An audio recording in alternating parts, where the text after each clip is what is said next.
خاص کر آج ہمارے نوجوانوں کے حالات دیکھ لے، ہماری قوم کے لوگوں کے حالات دیکھ لے. آج ہماری زندگی گزر رہی ہے موبائل میں، یعنی رات گزرتی ہے موبائل میں، دین گزرتا ہے موبائل میں، یعنی پوری لائف ہم نے موبائل کے پیچھے ختم کر دی. موبائل ایک آپ کے لیے بہتر ذریعہ ہے اگر آپ پڑھے لکھے ہیں، اگر آپ کو انگلش یا اردو یا کوئی دوسری زبان آتی ہے. آج موبائل کے اندر سوشل میڈیا میں یعنی گوگل میں آج ساری کتابیں موجود ہیں. اگر آپ کے دل میں یہ آ جائے کہ حضور کی پیدائش کہاں ہوئی تھی، اگر آپ گوگل میں سرچ کریں گے کتابوں کو، جس زبان میں کتاب کو آپ سرچ کریں گے اس زبان کی کتابیں آپ کو مل جائے گی. لہذا آپ موبائل سے گانے نہ سنیں بلکہ آپ کتابیں منگا کر اپنے مذہب اسلام کی تاریخ کو پڑھا کریں. موبائل آپ کے لیے فائدے بھی ہے، اور نہیں تو آج کل موبائل نے انسان کی زندگی تباہ کر دیا ہے. کیا لڑکیاں، کیا عورتیں، کیا مرد، سارے لوگ تباہ ہوتے جا رہے ہیں. یعنی بے حیائی عام ہوتی چلی جا رہی ہے. اللہ کا خوف انسان کے دل میں آج کیوں نہیں؟ میں آپ سے کہنا چاہتا ہوں اس لیے کہ ہم نے روزی کون سی کما کے کھایا، یعنی حلال اور حرام ہم نے سمجھا نہیں. یعنی حرام کی روزی کو ہم نے نیوالا بنا لیا، ہم خود کھاتے ہیں، اپنے بچوں کو کھلاتے ہیں. حضور نے 1500 سال پہلے کہا تھا کہ تمہارے جسم کے اندر ایک گوشت کا لوتھڑا ہے جس کو آپ ہارٹ کہتے ہیں، جس کو آپ دل کہتے ہیں. جب انسان حرام کی روزی کو نیوالا بناتا ہے، حضور کہتے ہیں کہ اس کے دل میں ایک کالا سا نشان پڑتا ہے. مثال کے طور پر آپ کے جسم میں ایک کالا سا نشان ہوتا ہے جس کو آپ دل کہا کرتے ہیں. اتنا بڑا نشان آپ کے دل پہ پڑتا ہے. حضور نے فرمایا تھا کہ جو انسان حرام کی روزی کھائے گا یہ کالا نشان پورے دل کو سیاہ کر دے گا، پورے دل کو کالا کر دے گا. حضور نے کہا تھا اگر دل کو گناہ سے پاک رکھنا چاہتے ہو تو کثرت سے اللہ کا نام لیا کر، یعنی لفظ سبحان اللہ کہا کر. جب تم سبحان اللہ کہو گے تیرا دل گناہوں سے پاک ہوتا ہوا نظر آئے گا. نعرہ تکبیر، نعرہ رسالت، مسلک اعلی حضرت. کوئی اچھی بات ہو، چاہے آپ کے گھر میں آپ کی بیوی کوئی اچھی بات بولے، آپ کو چاہیے کہ آپ سبحان اللہ کہے. جب آپ کے چھوٹے بچے آپ کے سامنے رہیں گے تو اس کا اثر آپ کے بچے پہ پڑے گا. یعنی جب بیٹا دیکھے گا، جب چھوٹی سی بیٹی دیکھے گی کہ میرا باپ رہ رہ کر کے سبحان اللہ کا ذکر کرتا ہے، بیٹی دیکھے گی کہ میرا باپ رہ رہ کر کے سبحان اللہ کا ذکر کرتا ہے، قسم خدا کی وہ آپ کی اولادیں گالی نہیں بکے گی بلکہ جدھر سے جائے گی اچھی بات آپ کی اولادیں سنے گی، سبحان اللہ کہتی بھی نظر آئے گی.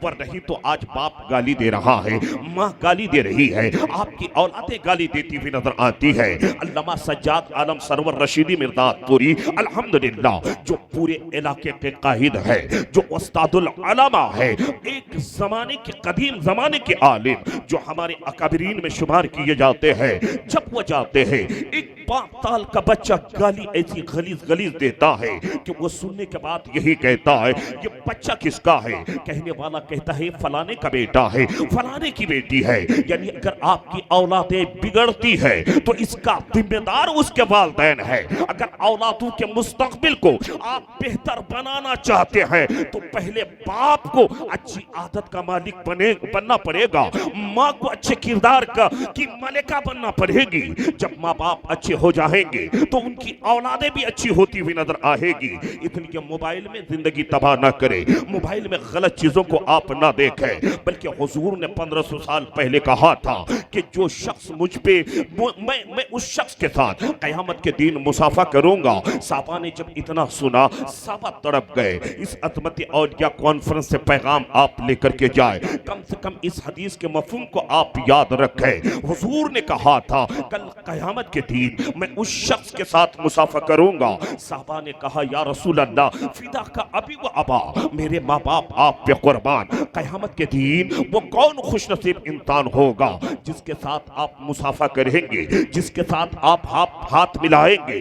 ہر سنی کی یہ خواہش ہوتی ہے کہ خواب میں مصطفیٰ کا دیدار ہو جائے. ہر سنی کی یہی خواہش ہوتی ہے کہ مرنے سے پہلے ہم مدینے پاک کی زیارت کر کے آئے.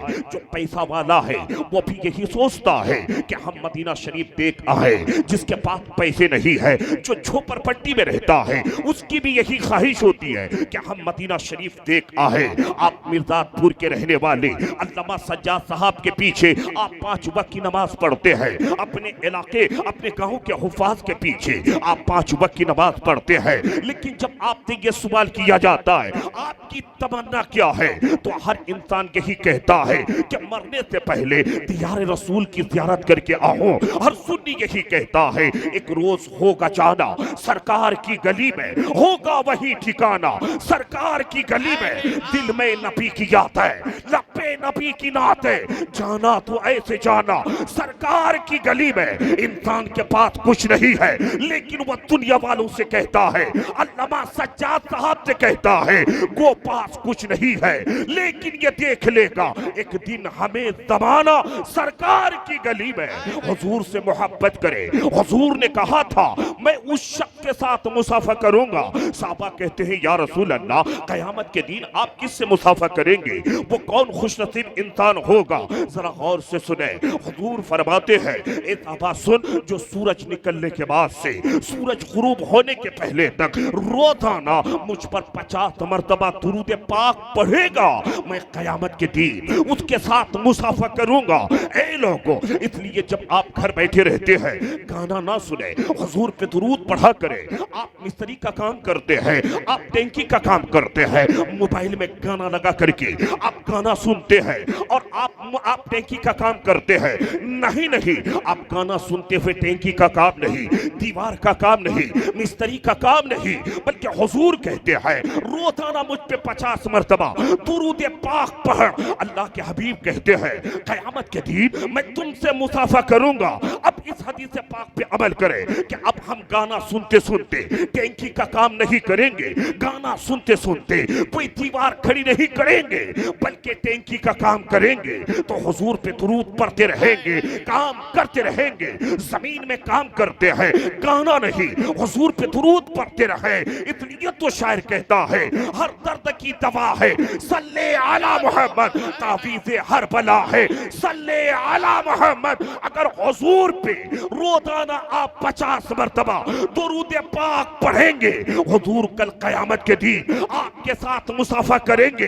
ادھر حدیث پاک کا مفہوم کہتا ہے کہ جس کا جسم مصطفیٰ کے جسم سے ٹچ ہو جائے اللہ اس جسم پر جہنم کی آگ کو حرام کر دیتا ہے۔ تو بریلی کے تاجدار پکار اٹھتے ہیں تجھ سے اور جنت سے کیا مطلب، وہاں بھی دور ہو ہم رسول اللہ کے، جنت رسول اللہ۔ نعرہ تکبیر، نعرہ رسالت، مسلک اعلی حضرت، فیضان اعلی حضرت، عظمت والدین کانفرنس۔ بس 5 منٹ میری تقریر سن لیں۔ آج میں تقریر کے لیے نہیں بیٹھا ہوں بلکہ جناب مولانا صدیق حسن جھارکھنڈی صاحب کی آپ کو تقریر سماعت کرنی ہے۔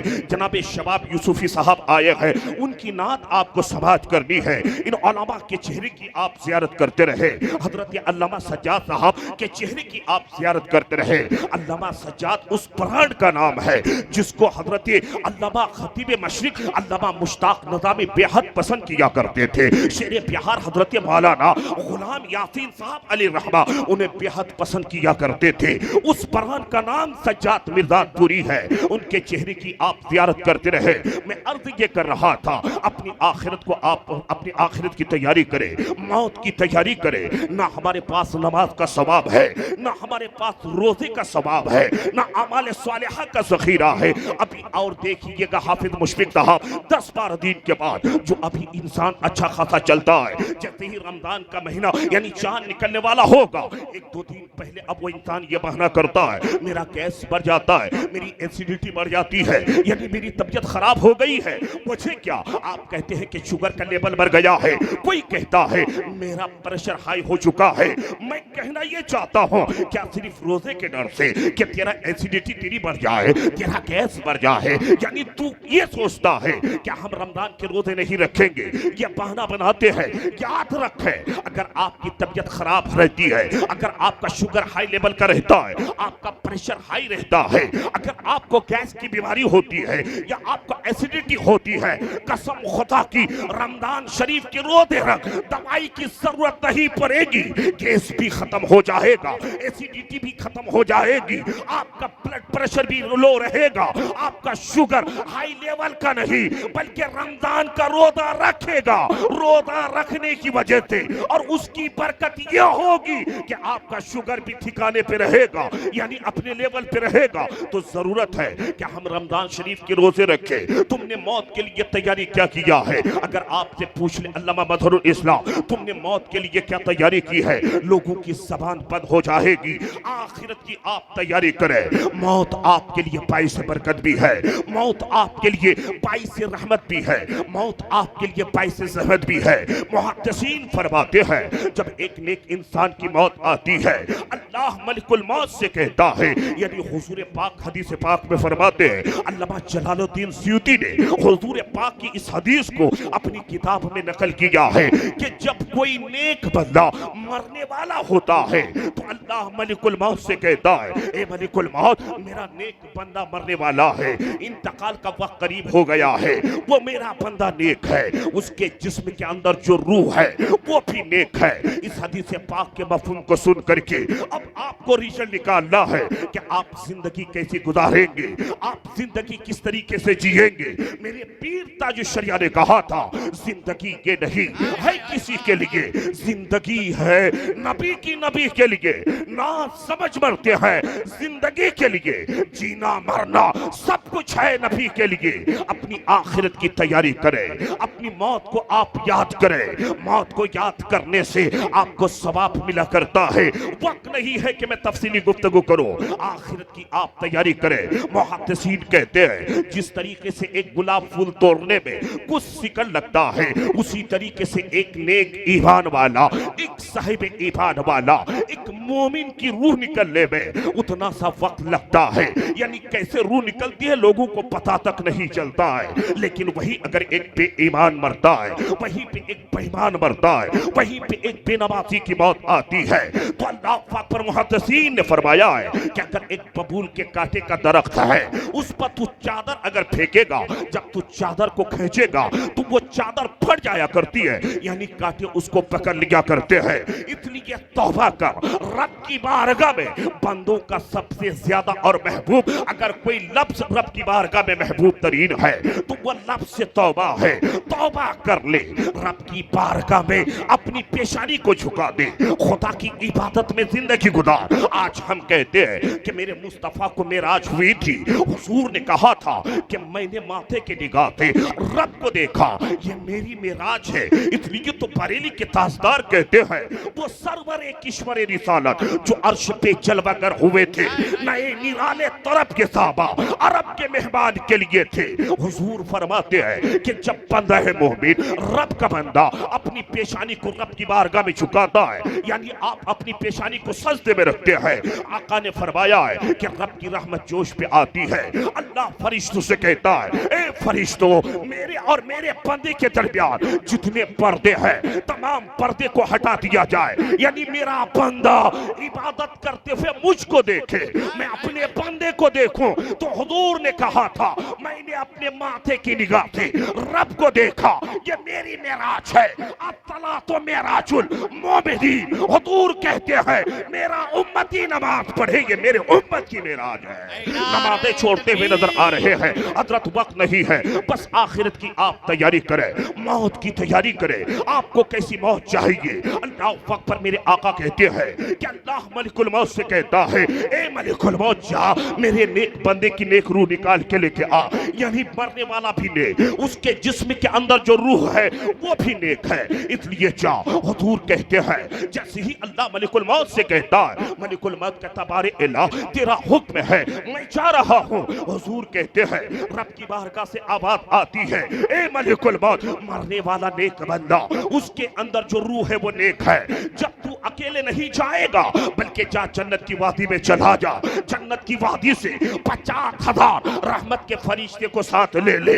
حضرت ملک الموت جنت کی وادی میں آتے ہیں، 50,000 رحمت کے فرشتے کو ساتھ لیتے ہیں، پھر رب کی بارگاہ سے آواز آتی ہے، اے ملک الموت تو نے 50,000 رحمت کے فرشتے کو ساتھ لے لیا؟ ملک الموت عرض کرتا ہے، ہاں بار الہ تیرے حکم کی تعبیل ہو گئی۔ پھر حضور کہتے ہیں، رب کی بارگاہ سے آواز آتی ہے، ملک الموت جنت کی وادی سے ایک جنتی کفن کا ٹکڑا ساتھ لے لے۔ ملک الموت جنت کی وادی سے ایک جنتی کفن کا ٹکڑا ساتھ لیتے ہیں، 50,000 رحمت کے فرشتے کو ساتھ لیتے ہیں۔ اب اس مرنے والے انسان کے پاس آتے ہیں، جو انسان دنیا میں رہ کر کے نماز 5 وقتہ پڑھتا تھا، جو انسان دنیا میں رہ کر کے اعمال صالحہ کیا کرتا تھا، جو انسان رزق حلال خود کھاتا، اپنی اولادوں کو کھلاتا، یعنی علماء سے محبت دنیا میں رکھا کرتا تھا، یعنی ایک سچا مومن بن کے زندگی گزارتا تھا۔ اب ملک الموت آ گئے۔ اب حدیث پاک میں آتا ہے، یہ 50,000 رحمت کے فرشتے اس جنتی کفن کے ٹکڑے کو لے کر اس مرنے والے انسان سے 10 قدم دوری پہ کھڑے رہتے ہیں۔ ملک الموت اس انسان کے قریب جاتے ہیں، جانے کے بعد اب کہتا ہے، اے نیک روح اللہ کے حکم سے نکل جا، یعنی مرنے والا بھی نیک، اس کے جسم کے اندر جو روح ہے وہ بھی نیک ہے، جسم کے سارے اعضاء نیک ہے۔ ملک الموت چاہتا ہے، کہتا ہے، نیک روح اللہ کے حکم سے نکل جا۔ یہ روح زبان کے طرف سے نکلنا چاہتی ہے، لیکن زبان نیک روح کو نکلنے نہیں دے رہی ہے۔ آنکھ یہ سے نکلنا چاہتی ہے، لیکن یہ آنکھ اس نیک روح کو نکلنے نہیں دیتی ہے، یعنی ہاتھ کے انگلیوں کے ناخن، نیک روح اس کے طرف سے نکلنا چاہتی ہے، لیکن ہاتھ کے انگلیوں کے ناخن اس روح کو نکلنے نہیں دیتے ہیں، یعنی جسم کے اعضاء اس نیک روح کو نکلنے نہیں دیتے ہیں۔ مرنے والا نیک، اس کے اندر جو روح ہے وہ بھی نیک ہے، اس کے جسم کے اعضاء سارے نیک ہے، فوراً نکل جانا چاہیے۔ اللہ اللہ یہ زبان کہتی ہے نیک روح نکل جائے گی، یہ زبان کوئی کام کی نہیں۔ آنکھ کہتی ہے، جسم کے سارے اعضاء کہتے ہیں۔ ذرا غور سے سنے، حضرت ملک الموت رب کی بارگاہ میں عرض کرتا ہے، بار الہ تیرا حکم ہے کہ اے ملک الموت میرے نیک بندے کی نیک روح کو نکال۔ میں نکالنا چاہتا، لیکن جسم کے اعضاء نیک روح کو نکلنے نہیں دیتے ہیں۔ رب کی بارگاہ سے آواز آتی ہے، میرے اس نیک بندے کے دائنا ہتھیلی میں لفظ اللہ لکھ دے، لفظ اللہ کی محبت میں نیک روح نکل جائے گی۔ پتہ چلا دنیا میں رہ کے اعمال صالحہ کرے، جب آپ اعمال صالحہ کرو گے آپ کی موت آپ کے لیے باعث برکت ہوگی۔ اس لیے ڈاکٹر اقبال نے کہا تھا، جاگنا ہے جاگ لے، افلاک کے سایہ تلے حشر تک سونا پڑے گا، خاک کے سایہ تلے آگاہ اپنی موت سے کوئی بشر نہیں، ساما 100 برس کا ہے پل کی خبر نہیں۔ حضرت سرکار آسی نے کہا تھا، تمہارے حسن کی تصویر، تمہارے حسن کی تصویر کوئی کیا کھینچے، نظر ٹھہرتی رہی عارض منور پر، اخیر وقت ہے آسی، چلو مدینے کو نثار ہو کے مرو تربت پیمبر پر۔ وادی ردا کی کوہ ہمالا ردا کا ہے، جس سمت دیکھیے وہ علاقہ ردا کا ہے۔